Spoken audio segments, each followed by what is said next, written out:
नमस्कार, स्वागत है आपका। मैं हूँ शंकर अनिमेष। इतिहास में इससे पहले स्पीकर को हटाने की 3 बार कार्रवाई, 3 बार कोशिश हुई है और चौथी बार एक अनप्रेसिडेंटेड स्थिति बनी है कि जिसमें लोकसभा स्पीकर जो इस समय ओम बिरला हैं, उन्हें हटाने के लिए अपने पद से विपक्ष ने नोटिस दिया है।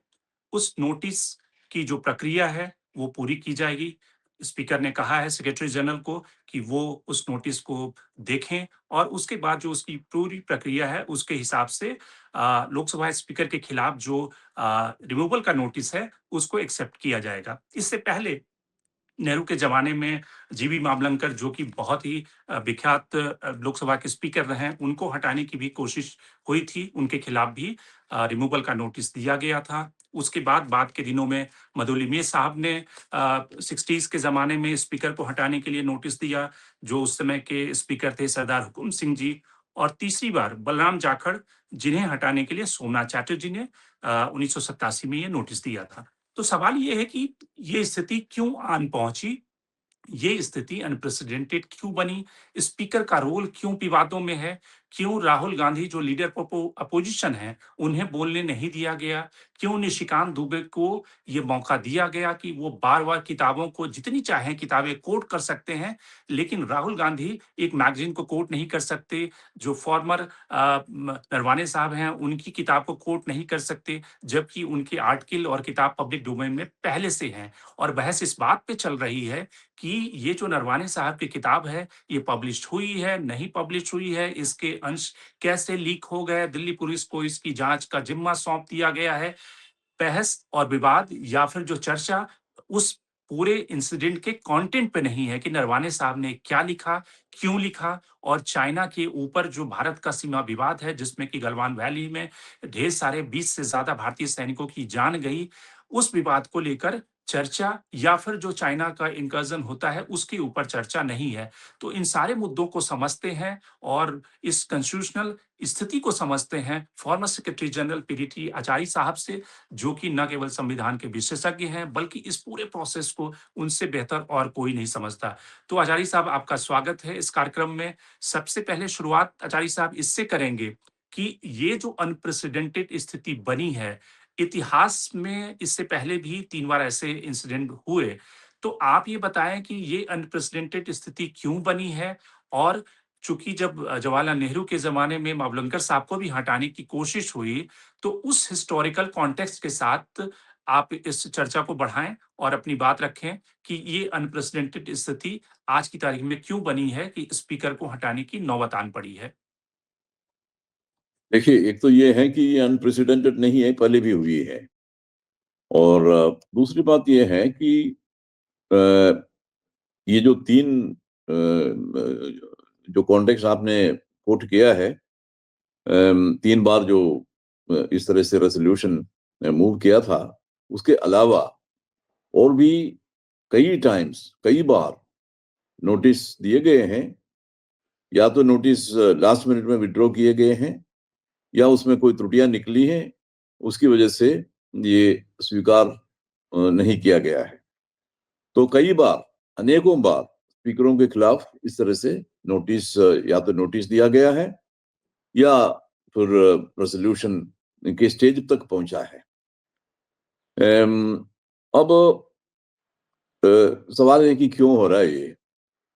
वो इसलिए हो रहा है कि ओपोजिशन का, प्रतिपक्ष का स्पीकर में विश्वास नहीं रहेगा रहा है। तो स्पीकर से भी जो विश्वास न रहने से उनके पास और कोई चारा तो है नहीं। एक तो यह है कि स्पीकर जो भी डिसीजन लेते हैं, उसको आप हाउस में चैलेंज नहीं किया जा सकता। स्पीकर रूलिंग देते हैं, उसको चैलेंज नहीं किया जा सकता। और स्पीकर जो भी डिसीजन लेते हैं, उसको आपको मानना पड़ेगा, चाहे आपके खिलाफ भी हो। ये पार्लियामेंट्री सिस्टम में यही होता है। स्पीकर सर्वे सर्वा होता है, स्पीकर का फाइनल वर्ड होता है। तो इस वजह से कई संदर्भ में ओपोजिशन परेशान होते हैं, क्योंकि ओपोजिशन को अपनी पूरी बात रखने की आजादी है। असल में देखा जाए तो हमारे कॉन्स्टिट्यूशन इस तरह की आजादी मेंबर ऑफ पार्लियामेंट को देते हैं। आर्टिकल 105 इस मामले में बहुत क्लियर है, स्पष्ट है। वो मेंबरों को आजादी देते हैं। और खैर ये तो है कि वो आजादी एक तरह से एब्सोल्यूट नहीं है, वो रूल्स वगैरह से थोड़ा रिस्ट्रिक्शंस है उस पर, लेकिन फिर भी जो कॉन्स्टिट्यूशनल जो देते हैं फ्रीडम, फ्रीडम ऑफ स्पीच, जो आजादी बोलने की, रखना चाहिए, वो स्पीकर का फर्ज है। तो इस केस में आपको तो लगता है कि स्पीकर, अटारी साहब की इस केस में फिलहाल जो केस चल रहा है जिसमें कि राहुल गांधी बोलना चाहते थे, उन्हें अलाउ नहीं किया गया, या फिर जो जिसको किताब को वो कोट करना चाहते थे, उन्हें उसकी अनुमति नहीं मिली। तो इस मामले में स्पीकर का जो रवैया है, वो सवालों के घेरे में है, या आपको लगता है कि राहुल गांधी की तरफ से गलती हुई है कि राहुल गांधी जो चाहते हैं कि वो रूल को वायोलेट करके भी अपनी बात रखना चाहते हैं? तो इस केस में आपको किसकी गलती या किसका रोल ज़्यादा संदिग्ध नज़र आता है? देखिए इसमें मैं किसी की गलती निकालने के लिए नहीं आया हूं। हुँ, बात यह है कि राहुल गांधी एक मेंबर है, अपनी बात रखने की पूरी आजादी हाउस में है। और उस दिन जो हुआ है उसमें उन्होंने शायद कोई आलेख, कोई आर्टिकल किसी मैगजीन में छपा है, उसको कोट करना चाहते थे। उसमें नरवणे साहब की कुछ अंश, पुस्तक की अंश है उसमें। लेकिन जो रूलिंग पार्टी है उसके मेंबर्स ने इसको ऑब्जेक्ट किया है, आपत्ति की है। उन्होंने कहा कि ये बुक पब्लिश नहीं हुआ है, इस वजह से आप इसको कोट नहीं कर सकते। जो पब्लिक में नहीं है वो आप कैसे कोट करेंगे? असल में वो बुक कोट नहीं कर रहा है, वो आर्टिकल कोट कर रहा था। इसलिए वो जो ऑब्जेक्शन जो है वो वैलिड नहीं है। लेकिन उसके बाद इन्होंने 349 रूल 349 के तहत ऑब्जेक्ट किया कि बुक नहीं पढ़ सकते, आर्टिकल नहीं पढ़ सकते, और कोई अखबार नहीं पढ़ सकते। लेकिन उस रूल में ये है कि ये चीजें आप पढ़ नहीं सकते जब तक वो, तब हमने इसका संबंध नहीं होगा जो हाउस पे, जो बिजनेस हाउस में जो चल रहा है, जो जो डिबेट चल रही है, उसके साथ कोई ताल्लुक नहीं है, तो आप पढ़ नहीं सकते। लेकिन इसका मतलब है कि वहां पर जो चर्चा का विषय है उसके साथ अगर संबंध रखता हो तो ऐसी चीजों में किताब या वो कोई भी पढ़ने में कोई दिक्कत नहीं है, कोई आपत्ति नहीं होनी चाहिए, वो बिल्कुल जायज है। ये 349 यही कहते हैं। तो बस इतना ही है कि जब कोर्ट करते हैं तो उस पर ऑब्जेक्शन लेते हैं तो उनको ऑथेंटिकेट करना चाहिए। अगर ऑथेंटिकेट करेंगे तो फिर आगे चलने देते हैं स्पीकर। नॉर्मली ऐसे ही पहले ऐसा ही हुआ है। जब भी मेंबर लोग कुछ कोट करना चाहते हैं तो उस पर ऑब्जेक्शन रेज करते हैं, तो वो कहते हैं कि मैं इसको ऑथेंटिकेट करता हूं, और ऑथेंटिकेट करने के बाद वो टेबल पर ले करता हूं, और अपना भाषण वो जारी रखते हैं, अपना कोटेशन फिनिश करते हैं, खत्म करते हैं, उसके बाद वो जारी रखते हैं। इसमें कोई लेकिन दिक्कत नहीं यहाँ तो होती है। ऑथेंटिकेट करने के बाद भी जब राहुल गांधी ने कहा कि ये मैं इसको ऑथेंटिकेट करता हूँ अगले दिन, उसके बाद भी उन्हें अलाउ नहीं किया गया। और अक्सर हाँ, हमने देखा है पिछले कुछ सालों में कि बीजेपी के सदस्य कुछ भी प्रोड्यूस करना चाहते हैं, वो किसी भी बुक को रेफर करते हैं, कोट करते हैं, लेकिन अपोजिशन बेंचेस की तरफ से जब इस तरह की बातें होती है जो अनफेवरेबल है, तो स्पीकर राज्यसभा में या लोकसभा में चेयरमैन ये कहते हैं कि आप इसको ऑथेंटिकेट कीजिए, ऑथेंटिकेट करने के अलावा आपको अलाउ नहीं किया जाता। आप जब सेक्रेटरी जनरल थे, और चूंकि उस जमाने में हमने देखा था कि लीडर ऑफ अपोजिशन जब लाल कृष्ण आडवाणी थे, सुषमा स्वराज थी, तो वो तो एक परंपरा बन गई थी कि वो जब भी खड़े होते थे तो ऑटोमेटिक स्पीकर उन्हें अलाउ करते थे अपनी बात रखने के लिए कि लीडर वो अपोजिशन खड़े हो गए हैं, वो एक सम्मान दोनों सत्ता पक्ष और विपक्ष के बीच में था कि now it's a time of leader of opposition, तो उनकी बात को रिकॉर्ड किया जाए। लेकिन अब तो जो स्थिति है उसमें लीडर ऑफ अपोजिशन एक सामान्य सदस्य के बराबर भी, जिसको लगता है कि उनकी हैसियत नहीं है। ये ठीक है। ये असल में पार्लियामेंट्री जो परंपरा के मुताबिक लीडर ऑफ द ऑपोजिशन जब भी कुछ बात रखना चाहते हैं, खड़े होते हैं, उनको अलाउ किया जाता है और उनको कोई पहले नोटिस देने की जरूरत नहीं है। वो खड़े होते हैं और कुछ रेज करना चाहते हैं वो तो करते हैं, अलाउ करते हैं स्पीकर। और क्योंकि लीडर ऑफ द ऑपोजिशन एक कॉन्स्टिट्यूशनल पोजीशन, उसके अलावा एक पॉलिटिकली इंपॉर्टेंट पोजीशन है। एक सभा में एक सभा प्राइम मिनिस्टर है, वो लीडर ऑफ द हाउस है, और दूसरी साइड में लीडर ऑफ द ऑपोजिशन है। तो एक तरह से बैलेंस रहता है हाउस में इस तरह से। तो लीडर ऑफ द ऑपोजिशन का बड़ा सम्मान किया जाता है। स्पीकर साहब उनको अवसर देते हैं, जब भी वो चाहते हैं उनको अवसर देते हैं। उसमें कोई रिस्ट्रिक्शन होता नहीं है। लेकिन इस लोकसभा में हमने ऐसे ऐसी चीज देखी नहीं है। यहाँ पर शायद लीडर ऑफ द ऑपोजिशन भी दूसरे जो आम मेंबर्स है उनकी तरह ही उनको ट्रीट किया जा रहा है, ऐसा ही मुझे लगता है। लेकिन उस विषय में ज्यादा नहीं जाना चाहता। अम, अम, ये जो जो रिमूवल मोशन, जो रेजोल्यूशन इन्होंने नोटिस उसका दिया है, अम, वो इसलिए है कि स्पीकर के खिलाफ नॉर्मली होता नहीं है। वो बहुत सोच समझ करके ये करते हैं ऑपोजिशन। इट्स वो तब रेयर करते ऑफ हैं। रेयरेस्ट जो केस होते हैं उसमें इस तरह की नोटिस दिए जाते हैं। लेकिन आपको लगता है ये नोटिस एक्सेप्ट भी होगा? क्योंकि जैसा कि आपने खुद बताया कि बहुत बार इस तरह के नोटिस दिए गए हैं लेकिन वो एक्सेप्ट नहीं हुआ है, उसकी वर्डिंग खराब थी। हालाँकि जो पहला जो रिमूवल का जो नोटिस था उसमें अगर आप मावलंकर साहब के और नेहरू के डिबेट को सुने, उसमें ये कहा गया उस डिबेट में कि चूँकि इनकी भाषा और वर्डिंग सही नहीं है, इसके बाद भी इस मोशन पे डिबेट होगी और फिर पूरा लंबी चौड़ी 2 घंटे की डिबेट हुई जिसमें कि नेहरू ने भी जवाब दिया। नेहरू ने ये भी कहा कि किस तरह से जो मेंबर्स हैं उनको व्हिप का पालन ना करते हुए वो पूरी तरह से फ्री हैं कि किस तरह से वो इस पे वोट करें या अपना पक्ष रखें, क्योंकि ये सवाल हाउस का है, ये किसी पार्टी का सवाल नहीं है। बल्कि नेहरू ने ये कहा कि विपक्ष को ज़्यादा समय मिलना चाहिए इस चर्चा में डिबेट करने के लिए। तो आपको लगता है कि ये नोटिस एक्सेप्ट होगा? बहस तक जाएगी? खैर, नोटिस तो अगर जो कंडीशंस उसमें रूल में है, अगर वो पूरा करते हैं तो नोटिस तो एडमिट होगा ही। मतलब इसमें हाउस में लिखना होता है। एक तो जी। ये है कि शुरू में जो थ्रेशोल्ड में इसका एग्जामिनेशन होता है, ये मोशन, ये जो रेजोल्यूशन का, तो कोई त्रुटियां न रहे। इसमें एक बहुत इंपॉर्टेंट चीज ये है कि उसमें जो चार्जेस है स्पीकर के खिलाफ, वो चार्जेस स्पेसिफिक होना चाहिए और क्लियरली रिटर्न होना चाहिए, क्लियर होना चाहिए, क्लियर और स्पेसिफिक होना चाहिए। अगर नहीं है तो फिर उसको रिजेक्ट किया जाएगा।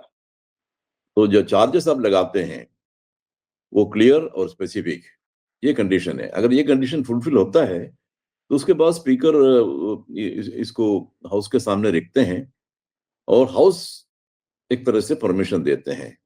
अगर 50 मेंबर खड़े हो जाते हैं उसके फेवर में, तब स्पीकर इसको, मतलब इसको अनुमति मिल जाती है हाउस की, सदन की। और उसके बाद फिर 10 दिन के अंदर कभी भी इस पर चर्चा हो सकती है। ये है रूल्स। रूल्स का जो पोजीशन यही है। सरकार की तरफ से या फिर स्पीकर ये बात कह सकते हैं या जो ऑफिस है कि भाई जो चार्जेस लगाए गए हैं वो फ्रिवलस है, वो ऑथेंटिकेट नहीं करता कि उनके खिलाफ इस तरह का नोटिस लाया जाए उन्हें हटाने के लिए, क्योंकि अपोजिशन इससे पहले भी धनखड़ साहब के खिलाफ भी उन्हें हटाने की कार्रवाई करना चाहता था। देखिए, ऐसा है, इसमें रूल में जो कंडीशंस रखा गया है उस कंडीशन को पूरा करना चाहिए। स्पेसिफिक स्पेसिफिक नहीं है तो फिर नहीं, वो रिजेक्ट हो जाएगा। तो स्पेसिफिक करना चाहिए। ये जो लोग नोटिस देते हैं स्पीकर के खिलाफ, तो उनके पास तो स्पेसिफिक एलिगेशन या चार्जेस तो हो गए ही, उसी को रखते हैं। तो उसमें फिर रिजेक्ट करने का सवाल ही नहीं उठता, अगर स्पेसिफिक है तो।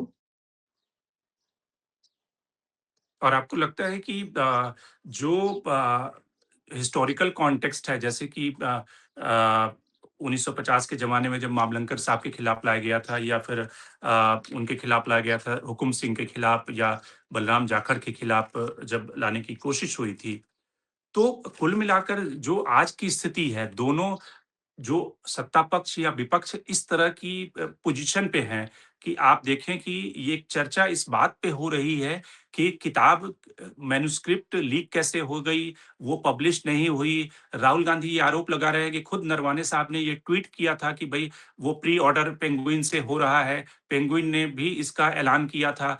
तो चर्चा इस बात पे नहीं हो रही कि नरवाने साहब ने क्या लिखा, और इस बात पे कि भई जो कहा कि जो उचित समझो वो करो, इसका क्या मतलब है?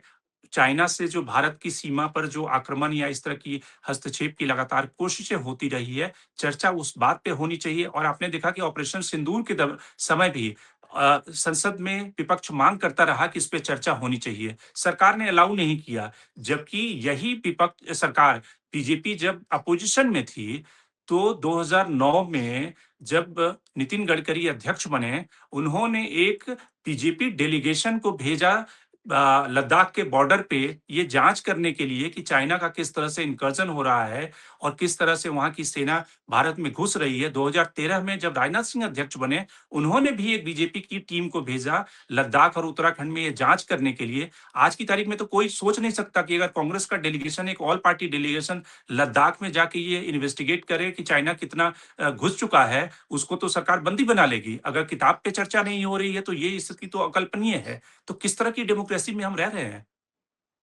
देखिए, ये सारी चीजें जो है ना, ये हमारे इस वक्त आज का जो चर्चा का विषय वैसे नहीं है, क्योंकि ये जो आज की जो चर्चा का विषय है, जो नो कॉन्फिडेंस या रिमूवल रेजोल्यूशन स्पीकर के खिलाफ जो है, और उसके जो बैकग्राउंड है और रूल्स वगैरह है, उसी पर हम सीमित अपने आप को रखेंगे। ये जो, जैसे मैंने पहले कहा कि स्पीकर के खिलाफ जो रेजोल्यूशन आता है प्रतिपक्ष की तरफ से, वो इसलिए आता है कि प्रतिपक्ष के मन में काफी कंप्लेंट्स है, आक्रोश है जो स्पीकर के खिलाफ, तभी तो रिमूवल मोशन आता है। और क्यों होता है ये तो वो तो वही जाने, वो स्पीकर भी जानते होंगे, और प्रतिपक्ष तो खैर जानते ही हैं, उनको तो मालूम है सारी चीजें। तो जो विश्वास नहीं रहता है स्पीकर के इम्पार्शियलिटी में, तब जाके वो नो कॉन्फिडेंस लाते हैं। और स्पीकर ये किसी पार्टी का नहीं है। एक बार एक पार्टी का मेंबर स्पीकर बन जाते हैं, तो उस वक्त उसके बाद वो किसी पार्टी के नहीं रह जाते। वो स्पीकर है, इम्पार्शियल अंपायर है, किसी भी साइड को वो देखते नहीं है, और सबके साथ न्याय करते हैं। ओपोजिशन को चाहिए क्या? ओपोजिशन को अपनी बात कहने की आजादी, ओपोजिशन को रोकना नहीं चाहिए, उनको अपनी बातें कहने की आजादी होनी चाहिए। और गवर्नमेंट की जो है, गवर्नमेंट के पास मेजोरिटी है, वो ओपोजिशन की बात को कॉन्ट्रडिक्ट पूरी तरह से कर सकते हैं, उसको डिफीट भी कर सकते हैं हाउस के अंदर। तो उसमें कोई दिक्कत नहीं होती। अल्टीमेटली जो रिजल्ट है वो तो सबको मालूम है। जो गवर्नमेंट के पास मेजोरिटी है, तो मेजोरिटी के बल पर वो कोई भी मोशन हो, रेजोल्यूशन हो, उसको हाउस के अंदर रिजेक्ट करवा सकते हैं। तो इसलिए किस चीज की डर है? तो लेकिन प्रतिपक्ष को पूरी आजादी अपनी बात कहने की मिलनी चाहिए, ये होता नहीं है। इसलिए हाउस में काफी शोर होते हैं, हाउस में गड़बड़ होता है, आगे नहीं चलती। वो सारी चीजें इसलिए होती है क्योंकि उनके मन में हमेशा ये ये बात रहती है कि हमें अपनी बात रखने का अवसर नहीं दे रहे हैं। ये तो जब स्पीकर साहब चेयर पर बैठते हैं, वो सबको एक ही नज़र से देखते हैं, रूलिंग पार्टी के हों या ऑपोज़िशन के हों। स्पीकर के मन में ऐसा कोई भेदभाव नहीं होता है, होना नहीं चाहिए। खैर, जो वास्तविकता है, थोड़ा-सा उससे डिफरेंट है, दूर है। जो भी है, अभी आगे चल के जो बातें कही जाएँगी हाउस में, जब ये रेज़ोल्यूशन आएगा एडमिट होने पर, तब देश को पता चलेगा कि क्या-क्या हो रहा था यहाँ पर, क्यों हो ये रेज़ोल्यूशन लाया गया है। ऑपोज़िशन इतने गुस्से में क्यों है? ये सारी चीज़ें देश को पता चल जाएगा। आचार्य साहब, जब आप जिस दौरान संसद में थे और उससे पहले भी वहाँ पे काम करते हुए आपने इस तरह की स्थिति देखी होगी, या स्पीकर का जो रोल होता है उसको देखा होगा। क्योंकि हमने तो कई सारे स्पीकर, सोमनाथ चटर्जी को भी देखा, किस तरह से उसके बाद मीरा कुमार, सुमित्रा महाजन, तो वो स्थिति इतनी विस्फोटक नहीं थी।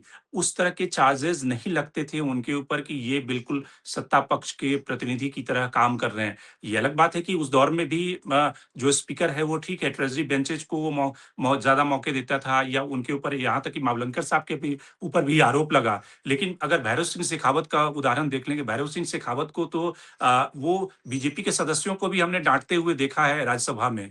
तो ये जो स्थिति लगातार जो डिटेरियोरेट हो रही है, या फिर स्पीकर या राज्यसभा का चेयरमैन एक तरह से ट्रेज़री बेंचेस के प्रतिनिधि की तरह बिहेव कर रहा है, थोड़ी-सी तो एक निष्पक्षता की उम्मीद की जानी चाहिए भारत के लोकतंत्र में।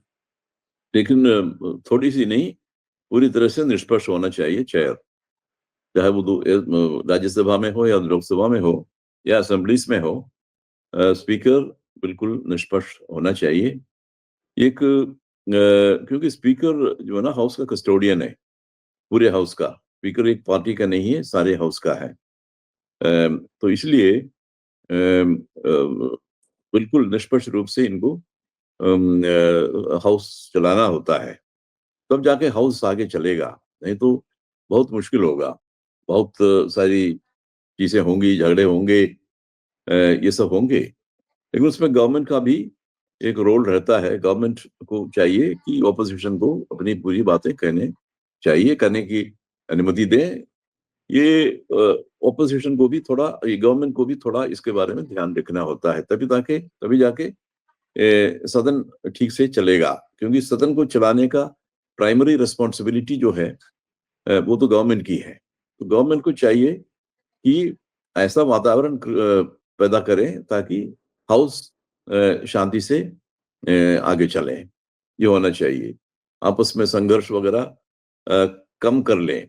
पहले भी होता था, संघर्ष रहता था, लेकिन उस वक़्त सिचुएशन थोड़ा-सा और था, क्योंकि वहाँ पर रूलिंग पार्टी और ऑपोज़िशन के बीच में हालाँकि तनाव था काफ़ी, अम, लेकिन फिर भी आपस में क कई लेवल पर डायलॉग चलता था।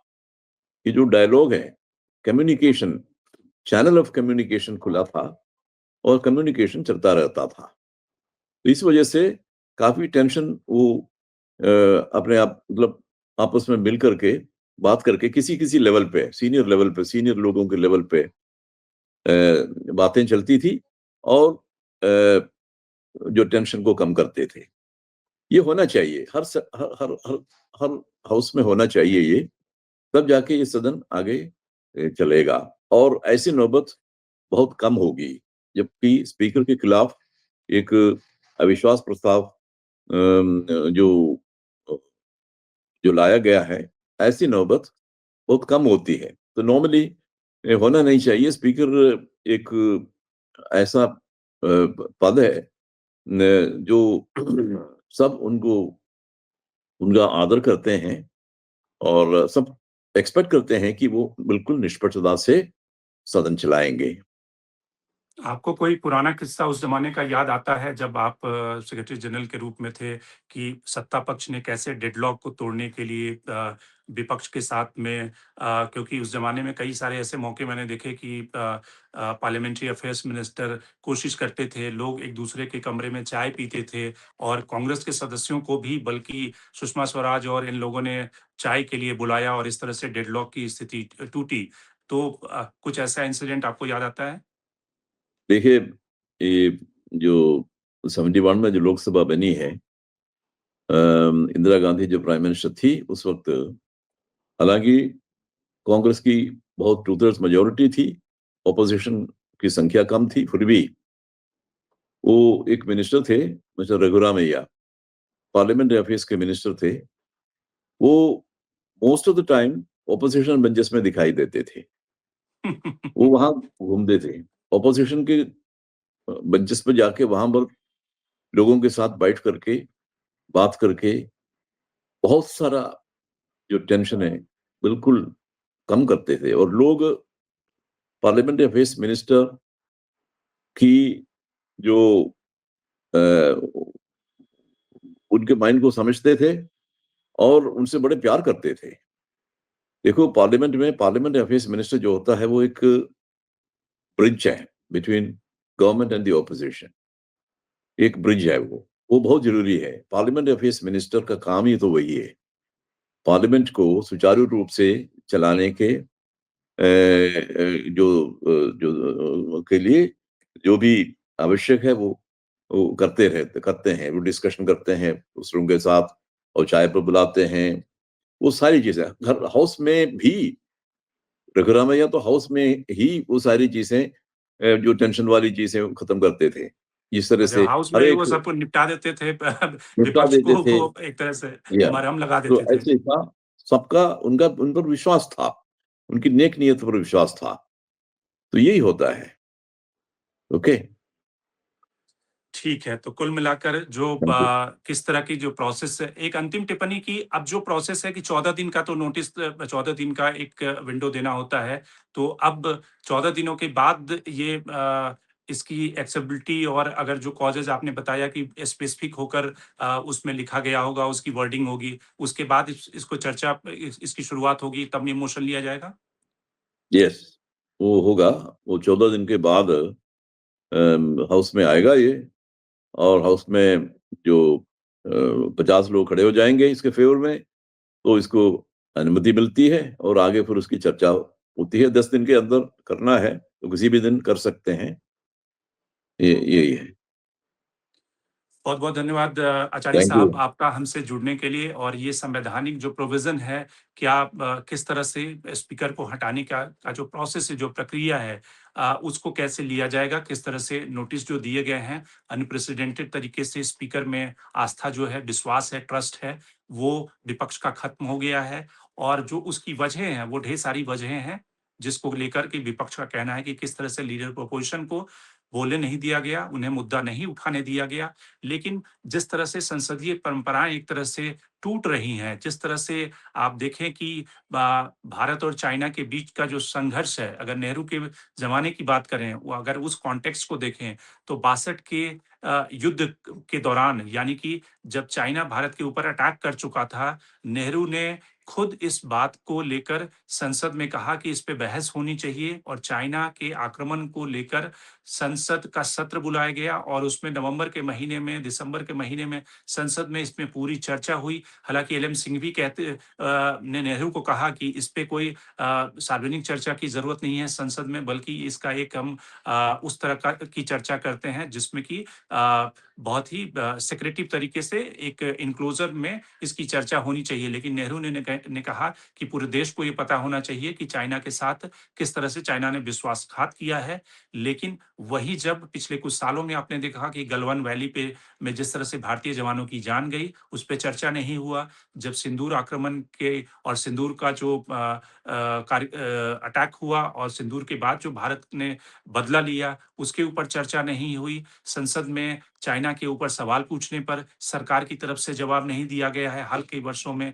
जबकि बीजेपी जब विपक्ष में थी, तो चाइना के मुद्दे पर तकरीबन दर्जन से ज़्यादा ऐसे इंस्टेंसेस हैं कि बीजेपी ने सरकार की आलोचना की, उस ज़माने की यूपीए सरकार की, यहाँ तक कि अपना बीजेपी का डेलीगेशन भेजा, उस पे रिपोर्टें बनवाई और सरकार को लगातार घेरने की कोशिश करती रही। तो सवाल ये है कि अब स्पीकर ओम बिरला के खिलाफ जो हटाने का यानी कि उन्हें रिमूवल का जो नोटिस दिया गया है, वो उस ऐतिहासिक नोटिस पे अगले कुछ दिनों में उसकी अ, एडमिसिबिलिटी चेक की जाएगी और वो स्वीकार होने के बाद उस पे चर्चा होगी। हालाँकि सरकार के पास बहुमत है, तो इसलिए ओम बिरला हटेंगे तो नहीं, लेकिन ये नैरेटिव का गेम है, नैरेटिव का खेल है क्योंकि पॉलिटिक्स नैरेटिव्स चलती है और विपक्ष एक तरह से ये नैरेटिव देश में देना चाहता है कि ओम बिरला किस तरह से सत्ता पक्ष के गुलाम या पिट्ठू बन गए हैं। तो आज के कार्यक्रम में इतना ही। देश और दुनिया की बाकी खबरों के लिए आप बने रहिए डायलॉग्स के साथ।